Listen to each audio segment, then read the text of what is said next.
Hi, it's KCCK's Culture Crawl. I'm Dennis Green, and before we get to our guest for today's show, I just want to call your attention to the music that you're hearing behind my voice right now. It's the brand new KCCK Culture Crawl theme. I have to give credit to our producer, Lydia Kilgore, who came to me some months ago and said, you know, the Culture Crawl should have some theme music.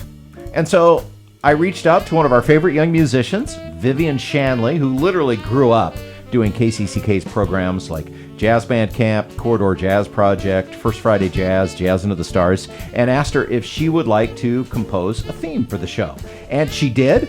She performs on it along with Lydia on voice, Sam Ross on tenor sax, Anna Cook on guitar, and Louis Clayman on the drums. It was produced by Paul Salamone. You're going to be hearing it often at the beginning and ending of our show, and I'm just really grateful to Lydia for the idea and Vivian for the great music. And now, on with the Culture Crawl. Hi, it's KCCK's Culture Crawl. I'm Dennis Green, and my guests today are from the upcoming production at Brucemore called Music at the Big House. Jennifer Beal from the Brucemore staff is here. Nice to see you. Thanks for having me back. Yeah, glad to have you. And Lincoln Ginsberg, also on the Brucemore staff in the artisan area there, as you mainly do it all. You do it all. You do it all. Absolutely. Unapologetic. Lot of behind the scenes technical work. Yes. And sound and video. And I know that for some of the shows, including the Magic Show that my son Jackson did a year or so ago, you composed some original music for that. So you're all over the place. I love doing that. Yeah. And this is a show that you're involved with as the director coming up called The Digital Age. Yes, themes of the digital age. Okay. So, and tell me, Lincoln, what are the themes of the digital age? Themes of the digital age, well,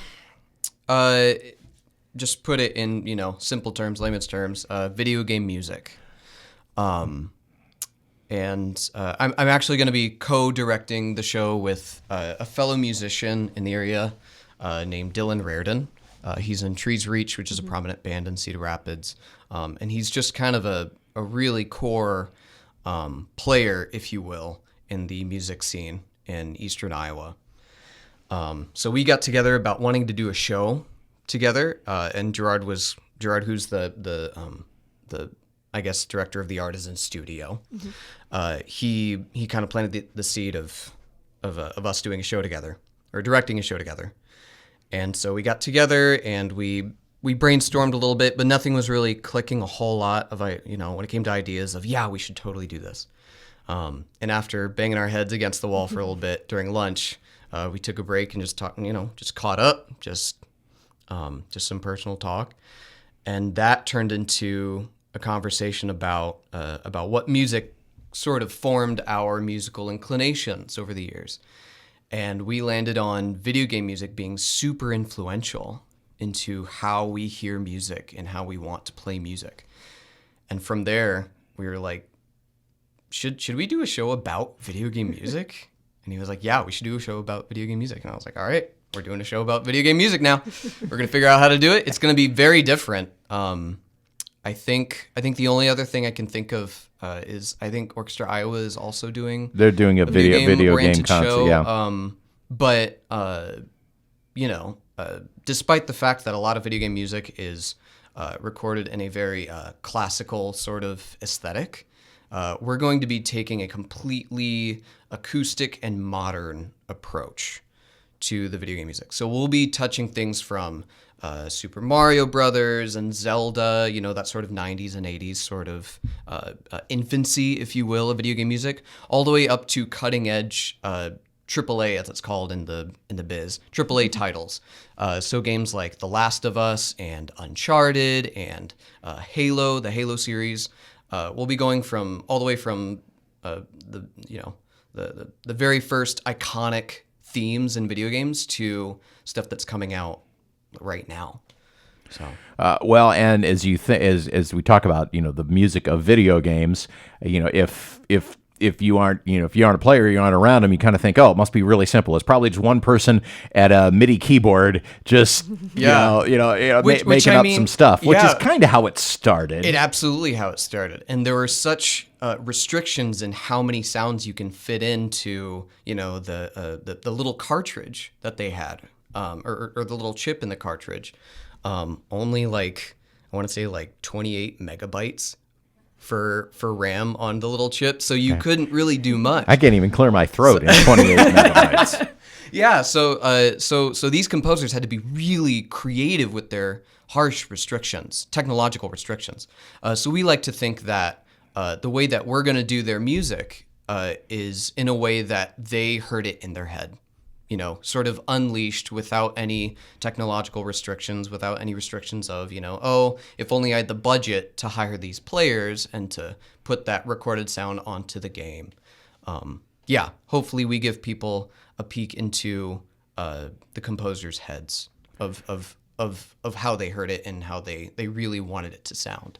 And as time has gone on, of course, like everything else with video games, it's gotten more extensive, you know, more budget, more resources, and now you have, you know, full symphony orchestra absolutely instrumentation on a lot of these videos. So that's another way you're kind of taking it back to its roots, back to when the composer sat down at the keyboard or at the guitar and started figuring it out. Yeah, and started out at a singular source and a singular instrument. Yeah, and another cool thing that we're really excited about for the show is that music, oftentimes we resent music for it, but music is notorious for invoking memory and invoking emotion associated with memory. And for a lot of people my age, video games are a core memory in growing up. And the stories involved with those video games and the music as well. So hopefully we were able to turn on to some people who, yes, grew up playing video games and will pick up on themes and it'll, you know, help them recall memories, but also to people who grew up around video games. They didn't directly play video games, but maybe they played, you know, like Mario Kart with their family on, you know, during like Thanksgiving weekend when people are over. Or just their kids played video games and they always heard the music in the background. Just heard the music from the other room when the kids were playing. That's me. My exposure to most video game music was just being around when it was being played in the house. Yeah, even me with my older brother and the era of video games that he played too as well. And and talk about evoking memories. I mean, if you think about it, you know, if you played a video game and, you know, played it until you mastered it, and then would go back. That music is as like much second nature. It's as much a part of the experience and the memory as knowing which way to move the controller buttons. Absolutely, yeah. So what was the first video game that you remember playing, Lincoln? First video game I remember playing.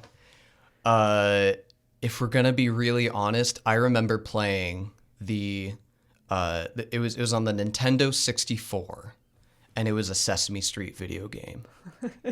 It was like spelling and counting, and it was back when the video game rating system, when it first started, the first section, the first category was Y for young audience, and I remember it still had that Y on it. I think for ages like 3 to 10, and so yeah, that was the first video game I remember playing. But the first one that had a musical impact on me was probably The Legend of Zelda. I would say Ocarina of Time, to be specific.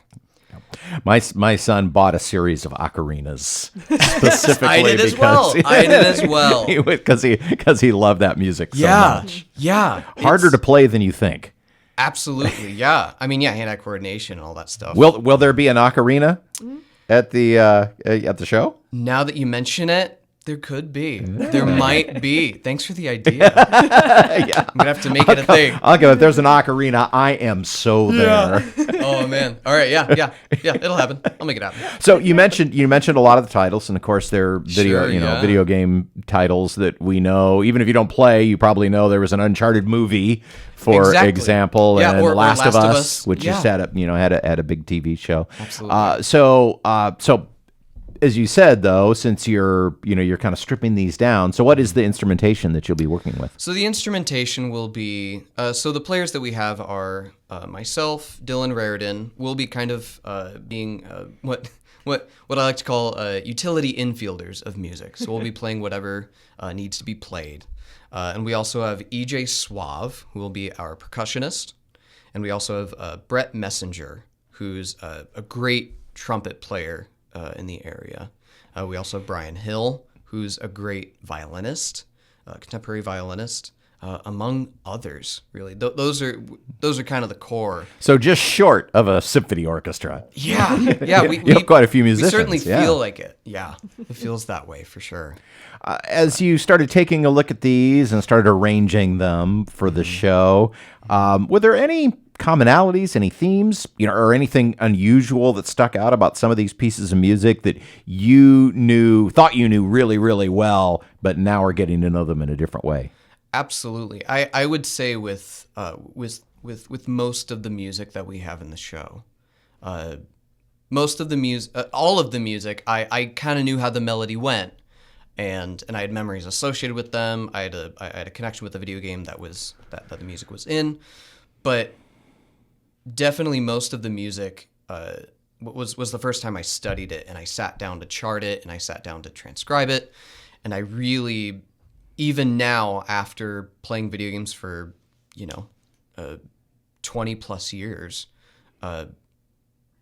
it's always fun. It's funny because the rabbit hole there's no end to it in terms of what you hear in the music, but also every person I've talked to about, I'm doing this video game music thing. Every person I've talked to has given me a completely different suggestion on what to put in the show that I never would have thought of. So there's just such an abundance of amazing music to consume and to experience from just the simple platform of video games is amazing. But yeah, there are definitely songs where the first time I sat down to hear it, I was like, oh, okay, all right, I gotta hunker down because there's a lot more to this than I ever thought. Just playing the game and hearing it, secondhand. Yeah, so the job always gets bigger once you dive into it. Yeah, and it's been great. I love it. So Jennifer, this is the music at the Big House. This is a different series and a different location. Yes. We think of, and I even did this when we first started the interview, that it was going to be in the courtyard where the cabaret and the courtyard shows have been the last couple of weeks. But this is actually right outside the house. It is, Yes. yeah. So this is a new program we started this year, Music at the Big House. The idea is to bring in new diverse genres and perform them in front of the mansion. So we'll actually be in the mansion's circle drive. And I really like this idea of, having the background of the Victorian mansion with, the very modern video game music. That's an experience you can't get anywhere else but Brucemore. What are the show dates for the digital age? September 13th and 14th. Okay. And you can get tickets at the website, which we'll give in a minute. Before we go, though, Jennifer, I know you've got some more events coming up this fall, so give us a quick plug for the show to follow, and then what else is happening at the mansion. So coming up after Music at the Big House, Themes of the Digital Age, we have Hello Fall, which is another new program. That one's going to be a mix of some sketch comedy and music. Bring your flannel, bring your flask, enjoy a night out in the garden to really kick off that season. That's going to be happening September 20th and 21st, so one of the performances is actually on the autumn equinox, which is pretty cool. You can officially start fall with us. And then we have our very popular Nooks and Crannies tours are coming back. Those start on September 12th, but that one is already sold out. Wow. How long do those, so they start on the 12th? They How start long? on the 12th and go through October 31st. Okay. So you can tour the mansion on Halloween if you want to come join us then. Nice. But yeah, so those are going to be running Thursday evenings. Tickets are at brucemore.org, and I do have to say those tickets do sell out pretty quickly. So if you're one of those people who's like, I've never been on Nooks and Crannies, but I really want to go, get your tickets now. All right. So it's Themes from a Digital Age, the 13th and the 14th, and then your the fall show is Hello Fall, September 20th and 21st. And then Nooks and Cranny tours going on all the way into and through October. And again, you can get tickets and more information about all this at the Brucemore website, which is brucemore.org. All right. Well, good luck with this show as director and performer and Thank you. We're chief very cook and excited. bottle washer. Yeah, you know A little it. bit of Yeah. everything, yeah. Absolutely. Yeah. It just sounds like a blast, and I guess in some cases almost uncharted territory for this kind of a show. And again, Fresh stuff. whether you grew up playing video games and you know the music by heart, or if you grew up around it but never played the video games, or for anyone who believes that video game music is not real music, I invite you. I challenge you to think differently. He will change your mind. Yeah, absolutely. Again, brucemore.org for tickets. More information about any of this. Thank you both for being here. Thank you thank for you. having us. You can hear the Culture Crawl live on the radio most weekdays at 10:30, on demand at kcck.org/culture, or subscribe using your favorite podcast player. Watch our videos on the KCCK Facebook and YouTube channels. Our producer is Lydia Kilgore. The Culture Crawl theme is composed by Vivian Shanley and performed by Vivian, Lydia Kilgore, Sam Ross, Anna Cook, and Louis Clayman. I'm Dennis Green, and I'll talk to you later.